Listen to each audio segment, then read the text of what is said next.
Santa Maria de Betania. Si Santa Maria ng Betania ang isa sa 3 kilalang magkakapatid ng Betania. Nang minsan dumalaw sa kanilang tahanan ng Panginoon, ay inalayan niya ang kanyang buong atensyon sa pakikinig sa mga pangangaral nito, habang abala ang kapatid niyang si Marta sa paghahanda para kay Jesus.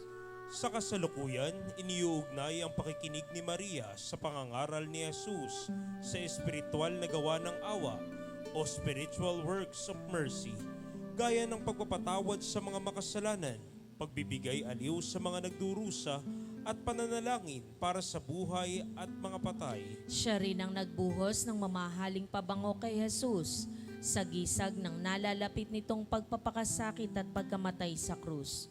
Kung kaya isang sisidlang alabastrong naglalaman ng pabango ang tangan ng imaheng ito.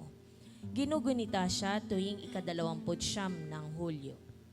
Ang amin pong pasasalamat sa pamilya Sica at Molina na nangangalaga sa imaheng ito. Santa Maria ng Betania, Ipanalangin mo kami.